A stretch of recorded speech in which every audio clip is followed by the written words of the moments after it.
Hi, my name is Challice and you are watching Southwestern Living. This video is just a basic idea of what poetry tea time can look for you. Let's not get really fancy, let's not get Pinterest perfect or Instagram perfect or whatever it's called now. Let's just break everything down to what you need to do for poetry tea time.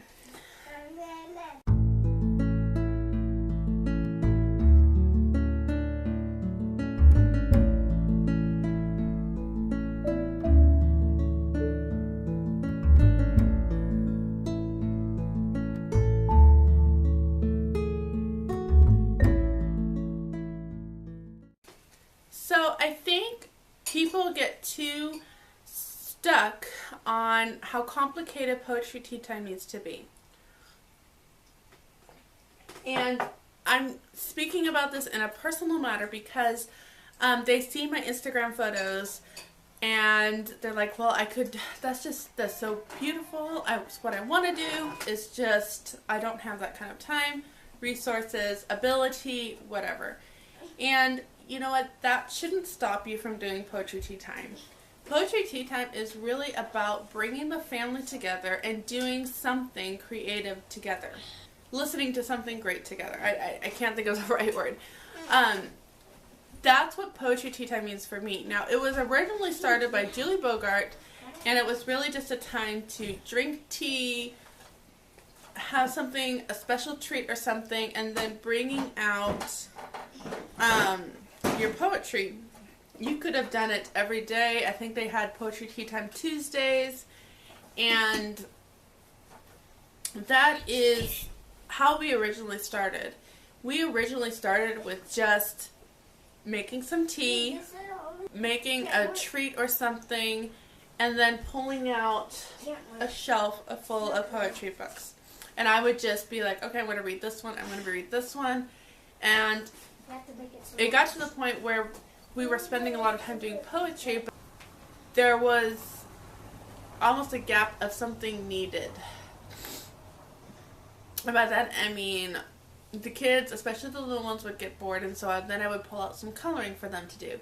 Well, then the coloring kind of turned into a little bit more of some art lessons. And I am by no means an artist.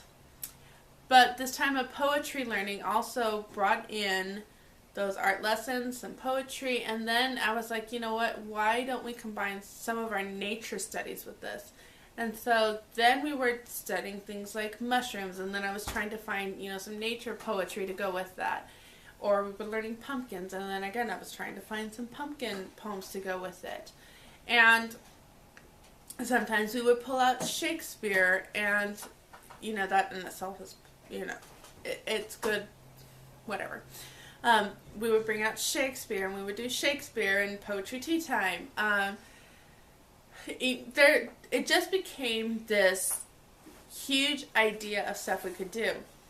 But then I was noticing some of the other stuff that I had wanted to do, like artist studies, music studies, and things like that, were getting kind of pushed back. And so in order to fully get that, I started bringing in some of the artists, like Monet. We did Monet and I can't even remember. I can't remember anybody else right now. It's gone. It's late. But then we were doing some of their studies, and during that time, in the background, I would have a composer playing that we've been studying. We just finished Bach, and I think we're moving on to Tchaikovsky now. So all of these moments, all of these days, they could be anything. I've had people talk about doing like science experiments for poetry tea time, and again, it's just a concept that is bringing family together. Now you can stick with poetry and tea and loveliness. There's nothing wrong with that. And I don't know if you purists may not even want to call poetry tea time, or what I do poetry tea time, because maybe we don't break out some poetry. But there is always tea, and there is always some kind of treat to eat. And I do try to bring in some of the poets into our time. Now, it ends up being about an hour, but you don't have to, especially with little ones, you don't have to make it be that long. You can use some more simpler things or simpler times. The point that I'm trying to make, or the point that I'm trying to get to, is that there is endless things out there.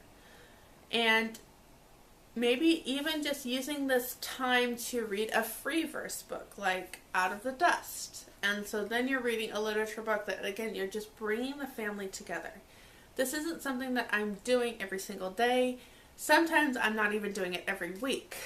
But I do try to set a time, a specific time, and by calling it a specific name, I have in my mind a plan on what I'm going to do. That is how I really got going with Poetry Tea Time. Also, that being said, sometimes with Poetry Tea Time, I don't have a plan. Sometimes it really is just I'm making tea and I'm putting something together, and in my mind I'm thinking, okay, I'm going to pull out this poem and I'm going to lay out just pencils and our special art books, and they can just go to town with that. This is another thing. I got this for Christmas from the boy that I am teaching. And this is Teas of the World, and each box of tea represents a different part. There's New York, China, India, England, Paris. You know, you can even do something like this where you start to learn about the different countries. I mean, honestly, there is just so much that you could focus on during this time. So don't let those pictures that you see of beautifully decorated tables or a stack of books or petit fours stop you from pursuing this. If it's difficult to bring the family together, start small. Start with just a few of the little ones or a few of the older ones. And you know what? More and more, they're going to come together. I have actually had the reverse happen, where I started with everybody, and now I'm finding that sometimes the concentrated time that I have with just the ones that really need it, those kind of end up being our best moments. It's not when I have everybody at the table. Sometimes it's just when I have a few of them. We start with everybody at the table, but over time, the little ones or the older ones will go off and do their own thing.